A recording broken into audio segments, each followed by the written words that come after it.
8'de Sağlık'ta şimdiki konuğumuz kulak burun boğaz hastalıkları uzmanı operatör doktor Cemal Hacı. Cemal hoş geldin. Hoş bulduk. Hoş geldiniz hocam. Nasılsın? İyiyim, çok teşekkür ederim. Sağ olun. Hoş bulduk. Bugün öncelikle bir 3D simülasyondan bahsedeceğiz. Bu çünkü özellikle sizin branşta giderek daha önemli hale geldi. Evet. Şimdi bu 3D simülasyon nedir? Her şeyde kullanılır mı? Oradan bir başlayalım.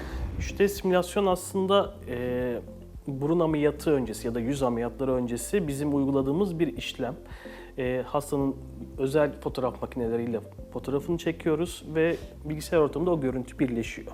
Bu her açıdan görebildiğimiz bir farklı bir sistem, daha özel bir sistem. Hem sonucu nasıl olacağını, çünkü bazı kişiler burun ameliyatında ya da yüz ameliyatından sonra en çok benim yüzüm çok değişecek mi? Yani ben yabancı biri gibi olacak mıyım diye endişe ediyor. Nasıl görüneceğim? Tabii nasıl görüneceğim diye. Evet, yandan sadece gösterince bir miktar fikir veriyor ama önden de görmek istiyor. Çünkü hani doğal olanı önden görmekte. Önde bir problem varsa onu düzeltmek daha zordur zaten. Bu 3D simülasyon da yaklaşık böyle bir yarım saatlik bir işlemle tabii çok ayrıntılı yapmak gerekiyor. Biraz daha uzun sürebilir ne istediğine bağlı olarak ama burun aşağı yukarı bir yarım saat kadar sürüyor ve sonrasında ameliyatın nasıl olacağını, ameliyat yaparken hani hangi bölgeyi nasıl küçülteceğimizi, nereyi nasıl dolduracağımızı onları da biraz daha tekniğini de anlatarak devam ediyoruz. Oldukça faydalı. Hocam peki 3D simülasyon sadece burunda kullanılan bir sistem mi? Aslında şöyle, 3D simülasyon tüm estetik işlemlerde kullanılabilir. Yani plastik cerrahlar, tüm vücut yapan plastik cerrahlar, işte meme operasyonu, işte liposuction'larda da kullanılabiliyor. Benim kullandığım tabii sadece yüz ameliyatları için olan sistemi kullanıyorum.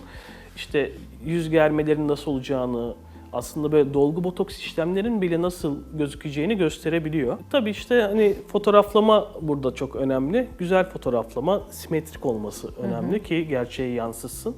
Buradaki simülasyonda da önemli olan konu şu bence. Simülasyon yapıyoruz ve hastaya aslında bir söz de vermiş oluyoruz. Senin yüzünü ya da burnunu bu şekilde yapacağım. Biz bu durumun hani yüzündeki diğer asimetrilerin nasıl olduğunu da bu simülasyon sayesinde anlatabiliyoruz. Çünkü yandan baktığımızda, sadece simülasyon yaptığımızda aşağı yukarı herkes, çünkü tüm ürünoplasti cerrahları neredeyse hepsi yandan burnu güzel yapar. Yani bu çok zor bir şey değil. Bir de çok da rahat gösterir kendini yandan. Öncesi sonrası değişik, dramatik bir değişim olur. Burada biz hem yüz asimetrileri nasıl olacak, hangi açıdan çekildiğinde daha güzel duracak, bunları da göstermeye çalışıyoruz. Tabii ki hani biz bir cerrahi yapıyoruz. Bir cerrahi yaparken de hani el işi gibi bir durum söz konusu. Muhakkak belli riskleri var. Bunları güzelce anlatıyoruz ama aslında hani simülasyon yapılması benim kafamda hastayla daha iyi iletişim kurmak, problemleri daha net anlatabilmek açısından oldukça faydalı.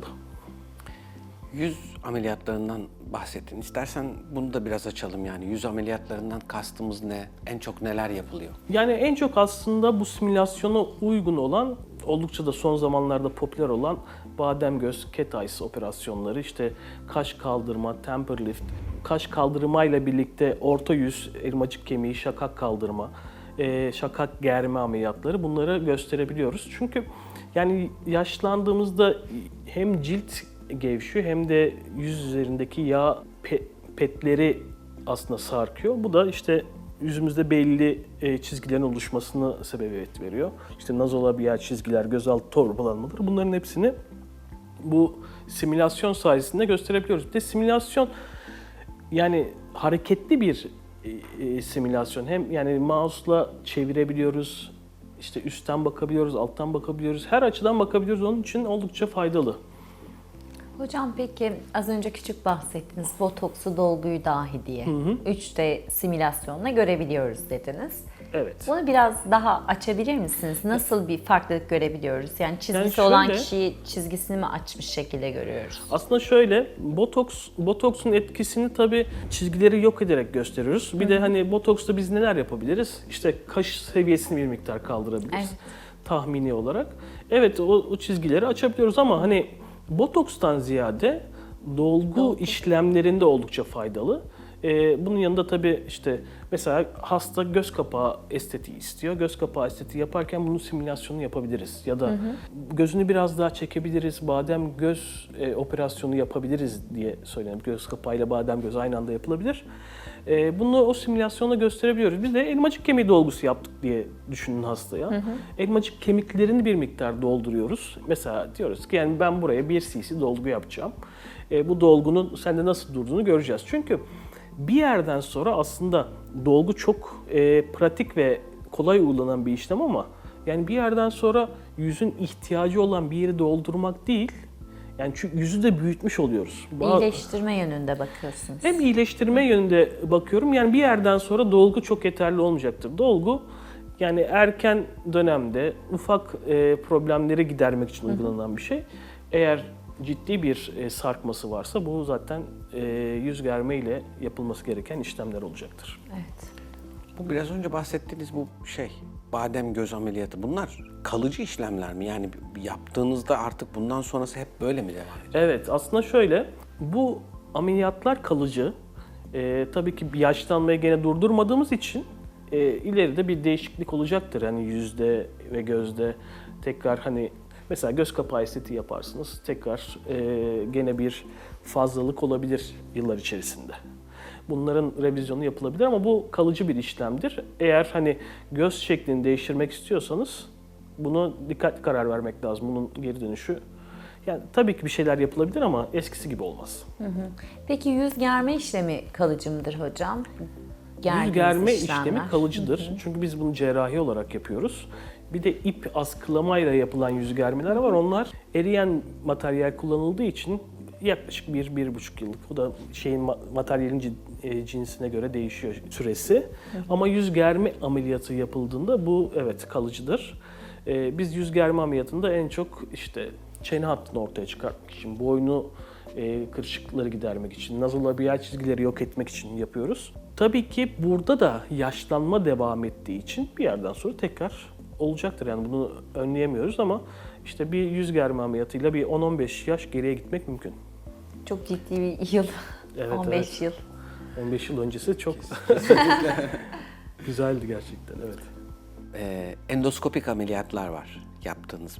Biraz onlardan da bahsedelim istiyorum. Ne tip işlemler yapılabiliyor? Şimdi endoskopik ameliyatlar aslında gene yüz germe ameliyatlarıdır. Biz endoskop dediğimiz özel kameralar kullanarak daha ufak bir kesi hattından daha az cerrahi alan travması yaratarak bu işlemleri yapabiliyoruz. Özellikle cat eyes, şakak germe, işte kaş kaldırma operasyonlarımızı zaten endoskopik yapıyoruz. Saçlı deriden girilen ufak bir yaklaşık 2-3 santimetrelik bir kesi var. Daha sonra endoskop yardımıyla dokuları ayırarak çekme işlemini gerçekleştiriyoruz. Ve hani yani şu saç deriden girip şu yanak bölgesinin tamamı çekilebilir endoskopla. O endoskopik dediğimizde yani büyük bir travma oluyor mu orada? Kesi olmuş oluyor mu endoskopikte? Endoskopikteki kesi klasik tekniğe göre daha ufak olur. Daha kesiyi ufaltmak için yapılan bir işlem.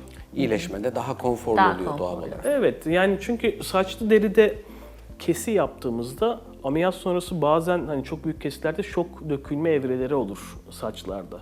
Yani saça mümkün olduğu kadar zarar vermeden cerrahi yapmaya çalışıyoruz burada ki hani daha sonra bir gereksiz insizyonu büyüterek ekstra bir komplikasyonla karşılaşmayalım diye. Hocam peki kaş kaldırma ile göz kapağı çevresine müdahale olabiliyor mu? Olabiliyor.